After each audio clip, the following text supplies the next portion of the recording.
All right, let's dive right in, shall we? Today, we're heading over to Spain. We're going to untangle two murder cases that really shook the nation. Yeah, this is a wild one. 1999, the murder of Rocio Wanenkoff, and then 2003, the murder of Sonia Carabantes. And what we're looking at today, a listener sent this in. It's a single episode from a true crime podcast. And let me tell you, this thing, it's a roller coaster. You think it's going to be open and shut, and then suddenly, bam, wrongful conviction, crazy twists, and the media just going nuts. Everyone's questioning, like, what even is reality? Yeah, you hit the nail on the head with this one. Yeah. These two cases, at first, totally separate, right? But then they get all tangled up in a way, no one could see it coming. It just shows you, like, how flawed any system is when it comes down to human judgment. Public opinion. Forget about it. It can just totally derail the search for justice. Oh, absolutely. Public opinion is a powerful force. Okay, so let's rewind the clock. 1999, Mijas, this beautiful town on the sunny coast of Spain. It's the time of the annual Fuengirola Fair. Picture it, music, laughter, fireworks lighting up the night sky. But in the middle of all this joy, a young woman, Rocio Wanenkoff, she vanishes. Poof, gone. Hundreds of people, hundreds, they join the search, desperately looking everywhere.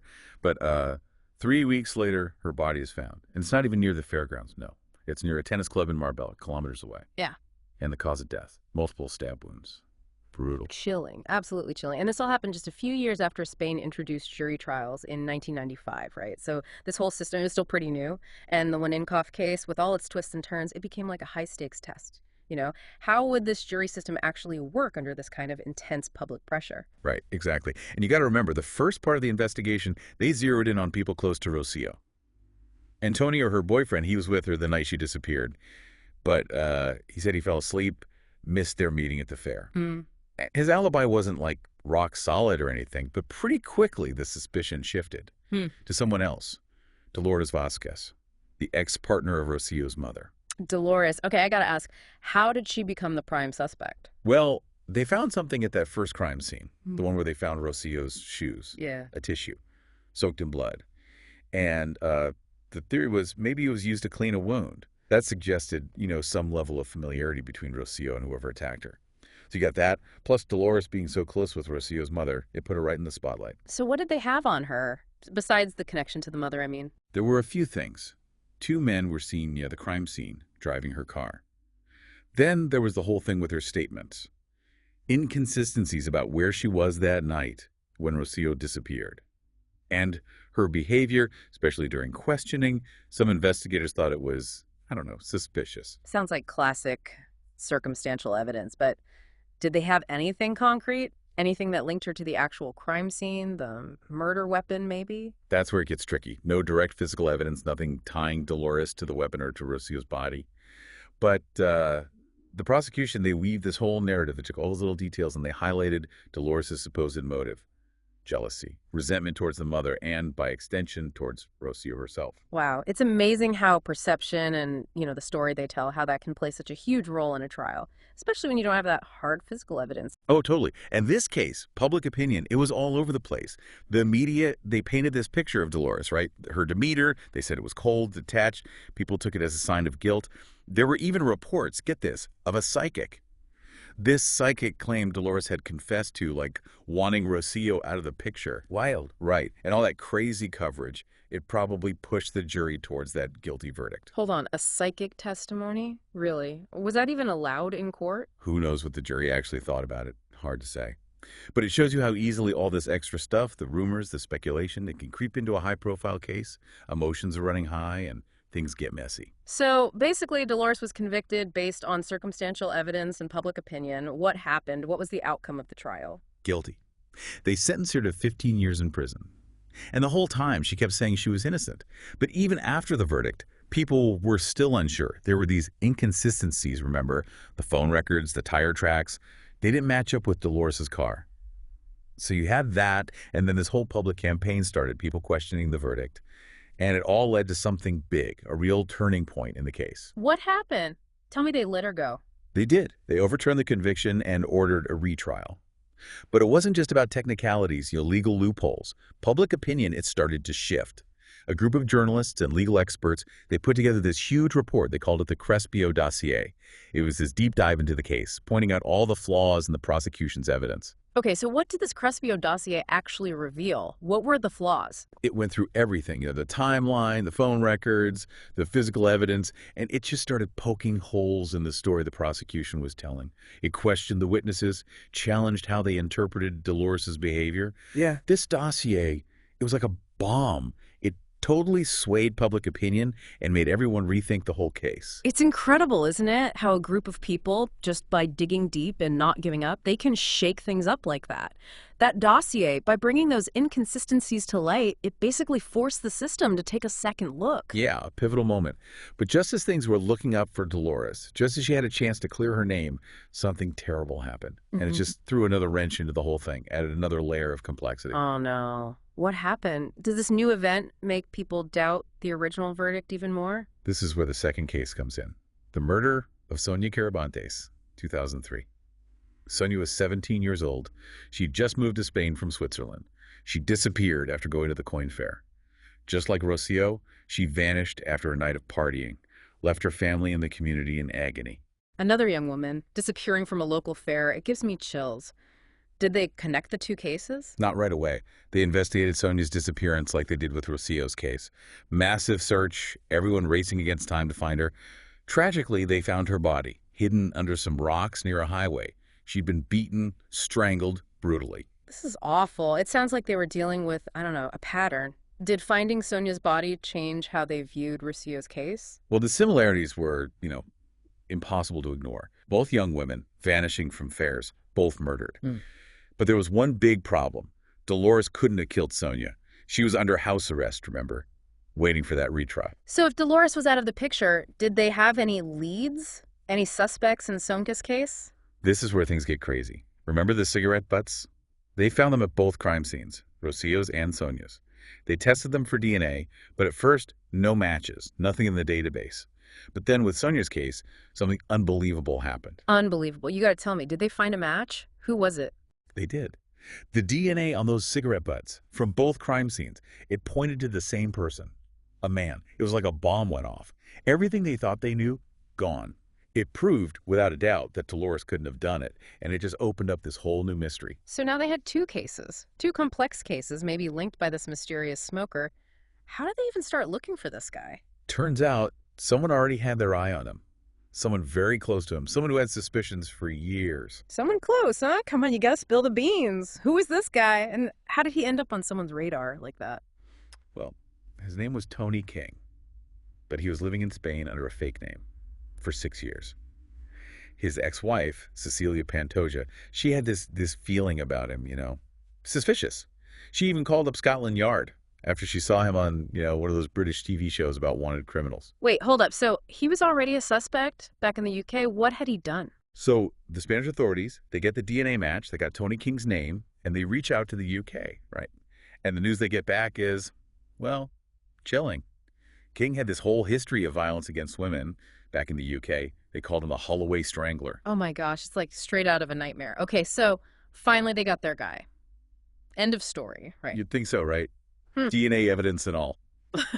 But arresting King, that was just the start of another crazy chapter in this whole saga. He confessed, to both murders.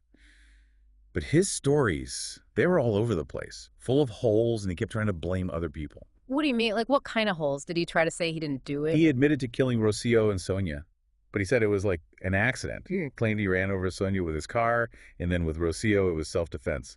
But those stories, they didn't match up with, the actual evidence at the crime scenes. So he was trying to, minimize what he did, hoping for a lighter sentence, maybe? But how could he explain the DNA? That had to be enough to convict him, right? Yeah, the DNA was a slam dunk. But then, things got even weirder.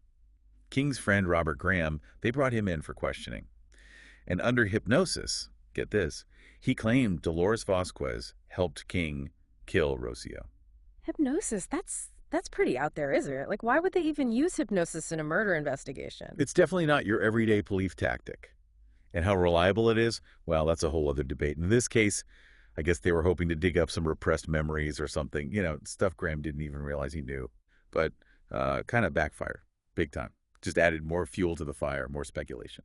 So even with a confessed killer right there, they were still suspicious of Dolores. Wow, can you imagine what that must have felt like for her? Wrongfully convicted once, and now, even with the DNA clearing her, they were still looking at her. It just shows you how powerful perception can be. How much those first impressions, those early narratives, they can stick in people's minds, even when the evidence says something else. This whole thing is like a giant reminder that justice, it's not always so clear-cut. It's not just about finding someone to blame, it's about the truth. And sometimes the truth, it's really hard to find. So with King locked up and Dolores finally cleared, what happened at the trials? Well, King's first trial, the one for Sonia's murder, it was pretty straightforward. The prosecution, they had a strong case. They had the DNA, the witnesses, and even King's confession, shaky as it was. Did they find him guilty? Guilty. 36 years for Sonia's murder. That must have given Sonia's family some peace, knowing they caught her killer. But what about Rocio's case? How did that one go? King's trial for Rocio, oh man, that was a whole different animal. Way more dramatic. King, he changed his story, like all the time. 5 different versions. 5 different stories. Seriously, he was just throwing stuff at the wall, seeing what would stick, right? Like what kind of things was he saying? He tried to blame Robert Graham. He tried to blame Dolores Vasquez. He just wanted to confuse everyone, create this whole cloud of doubt. And get this, during the trial, Rocio's mother, she breaks down. She yells out, demanding to know who killed her daughter. And King, right then and there, he points at Dolores, says she did it. Intense. Wow. What did the jury think of all this? How could they even tell what was true, with all the lies and manipulation? Even with all King's tricks, the DNA was too strong. Guilty again for Rocio's murder. But the jury, they also said that, he must have had help. 1 or 2 other people. Which, that just made things even more confusing. So many unanswered questions. So even with the conviction, it wasn't really over. Rocio's family, they still didn't have all the answers. The thought that someone else might be out there, that must have been terrifying. Totally. And that idea that there were accomplices, it just fed all these conspiracy theories. This case, even with King locked up, it just wouldn't go away. It made people wonder, what are the limits of the legal system?